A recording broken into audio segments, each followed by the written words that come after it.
Bismillahirrahmanirrahim. Assalamualaikum warahmatullahi wabarakatuh. Alhamdulillahirrabbilalamin. Assalatu wassalamu ala asrofil anbiya'i wal mursalin wa ala alihi wa sahbihi ajmain, amma ba'd. Selamat pagi rekan-rekan sekalian. Berjumpa dengan saya Nida Fauzia yang akan memberikan materi kelas 9 Pendidikan Agama Islam dan Budi Pekerti. Baik, materi kali ini kita akan membahas tentang mengasah pribadi yang unggul dengan tata krama, santun, dan malu. Langsung saja kita bahas apa sih itu tata krama. Tata krama itu merupakan norma-norma pergaulan yang berkaitan dengan kebiasaan dalam bertindak maupun bertutur kata yang berlaku atau disepakati dalam lingkungan pergaulan antar manusia setempat. Tata krama atau disebut juga etika dapat diterapkan dalam kehidupan sehari-hari pada berbagai tempat dan situasi. Jadi tata krama itu merupakan norma pergaulan yang berawal dari kebiasaan dalam bertindak. Nah, norma-norma itu, kebiasaan-kebiasaan itu akan menimbulkan sebuah cerminan kepribadian seseorang, bagaimana seseorang itu bertindak atau bertutur kata terhadap siapapun, dimanapun dan dalam situasi apapun. Kemudian ada hadis tentang tata krama, yaitu qala Ibnu Sohri anin Nabi sallallahu alaihi wasallam qala man lam yarham shaghirana wa ya'rifqana kabirana falaisa minna, rawahu Abu Daud. Artinya, Ibu Sohr berkata, dari Nabi Shallallahu Alaihi Wasallam bersabda, siapa yang tidak menyayangi orang yang kecil di antara kami dan tidak mengerti hak orang yang lebih besar di antara kami, maka bukanlah dari golongan kami. Di sini disebutkan ya bahwa kedudukan itu merupakan cerminan bagaimana kita bersikap kepada sesama. Misalnya kita bersikap kepada orang yang lebih dewasa itu harus seperti apa? Harus dengan sikap yang baik, harus dengan tutur kata yang sopan. Begitu juga sebaliknya. Ketika orang dewasa bersikap kepada yang lebih muda, maka bersikap sesuai dengan golongan usianya atau sesuai dengan golongannya. Kemudian di sini ada macam-macam tata krama. Tata krama dalam berkomunikasi itu yang pertama. Tata krama dalam berkomunikasi secara lisan itu artinya ketika kita berbicara dengan seseorang maka harus menggunakan kata-kata atau bahasa yang sopan, yang baik. Kemudian yang kedua ada tata krama berkomunikasi di media sosial. Misalnya di media sosial itu kita berkomunikasi dengan seseorang dalam jarak jauh ya.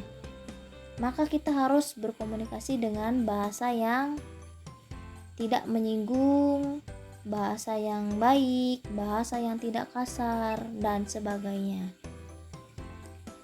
Kemudian tata krama dalam bersikap. Nah, dalam bersikap ini biasa kita temukan dalam kehidupan sehari-hari, bagaimana kita bersikap kepada sesama. Kita bersikap kepada kakak kelas, kita bersikap kepada adik kelas, itu harus bagaimana. Ketika kita bersikap kepada guru, maka kita harus mengucapkan salam dengan tutur kata yang baik, yang sopan, atau kepada orang tua. Kemudian ada tata krama dalam berpakaian. Misalnya, kita sebagai seorang muslim itu harus bagaimana cara berpakaiannya.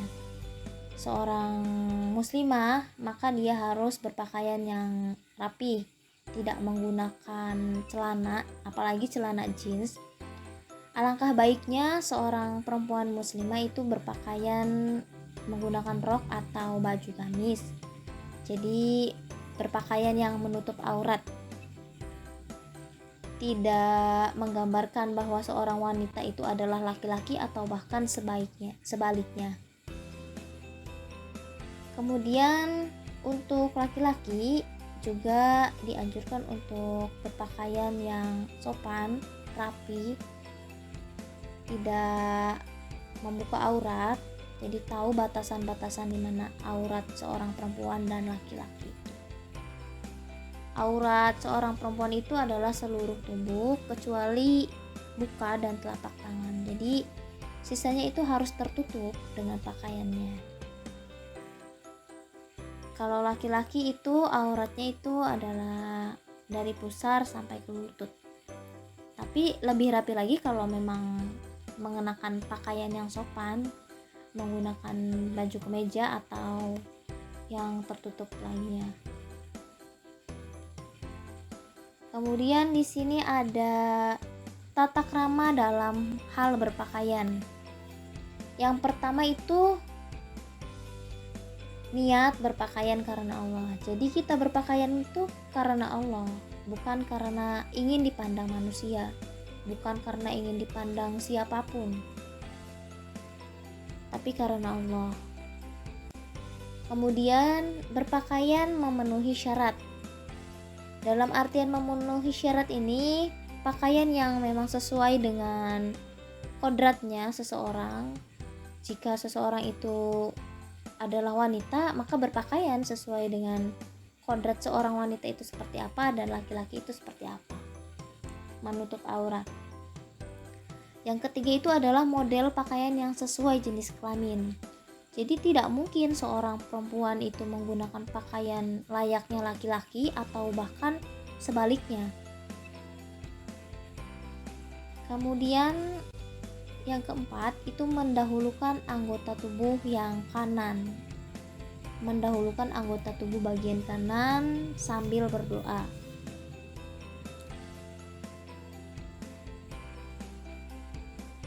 Lalu apa saja sih manfaat perilaku tata krama itu? Manfaat perilaku tata krama itu diantaranya ada damai dalam kehidupan, kemudian dapat hidup dengan nyaman. Jadi kita jika memiliki perilaku tata krama itu akan nyaman hidupnya. Kemudian mudah bergaul dan diterima masyarakat di tempat manapun dan dimanapun. Karena tata krama yang baik merupakan sikap terpuji yang disukai banyak orang. Jadi kita mudah bergaul dalam masyarakat atau dapat menempatkan diri di lingkungan baru seperti itu. Kemudian dapat menciptakan suasana yang nyaman dalam berbagai situasi. Tidak membuat onar gitu. Terus memiliki kesadaran untuk taat pada hukum. Bahwa tata krama itu kan merupakan norma, jadi memiliki dasar hukumnya juga. Ada norma kesusilaan, norma-norma yang lainnya juga. Kemudian kita lanjut pada santun. Apa sih itu santun? Santun itu adalah tingkah laku yang mencerminkan sikap seseorang terhadap orang lain dengan tujuan menghormati orang lain dalam bersikap. Jadi, misalnya seperti seorang anak kepada orang tuanya. Bagaimana seorang anak kepada orang tuanya itu harus bersikap? Nah, seorang anak itu kan harus menghormati orang tuanya. Ketika akan pergi ke sekolah, maka dia bersalaman terlebih dahulu. Tidak langsung pergi. Ketika bertemu guru, maka dia juga mengucapkan salam. Kemudian manfaat bersikap santun itu apa saja?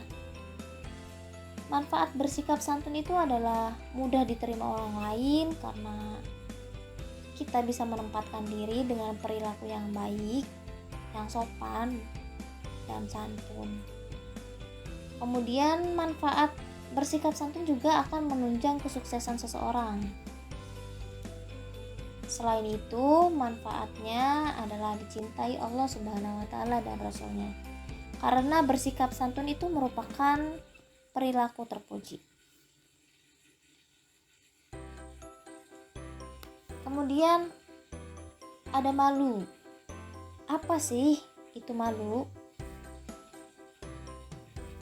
Malu itu adalah mencegah diri dari perilaku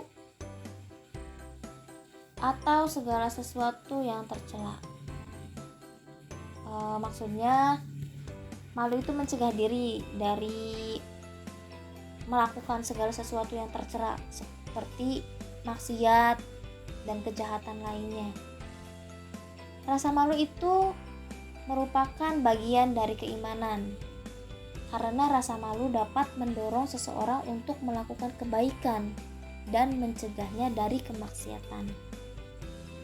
Jadi ketika kita akan berbuat maksiat, kita akan merasa malu pada diri sendiri. Kita akan merasa malu pada teman yang berbuat baik, yang taat. Kita juga akan merasa malu kepada Allah Subhanahu wa taala, yang dimanapun dan kapanpun melihat kita. Kemudian manfaat memiliki sifat malu, diantaranya itu ada dapat mencegah diri dari perbuatan tercela dan hina.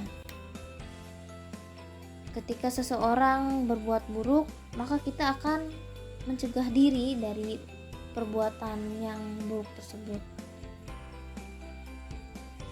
Kemudian malu dapat mendorong berbuat kebaikan. Ketika kita punya teman yang baik, suka menolong sesama, suka beramal soleh, taat, maka kita juga akan merasa malu pada teman. Kemudian kita akhirnya ikut kepada teman itu untuk berbuat kebaikan. Kemudian malu akan mengantarkan seseorang menuju jalan yang diridhoi Allah.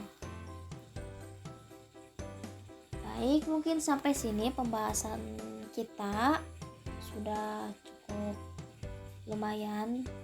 Mudah-mudahan apa yang disampaikan itu bermanfaat untuk rekan-rekan sekalian. Jangan lupa ada tugas. Tugasnya itu adalah jelaskan bagaimana cara bersikap terhadap orang yang lebih tua ketika bertemu di jalan. Tadi sudah dibahas.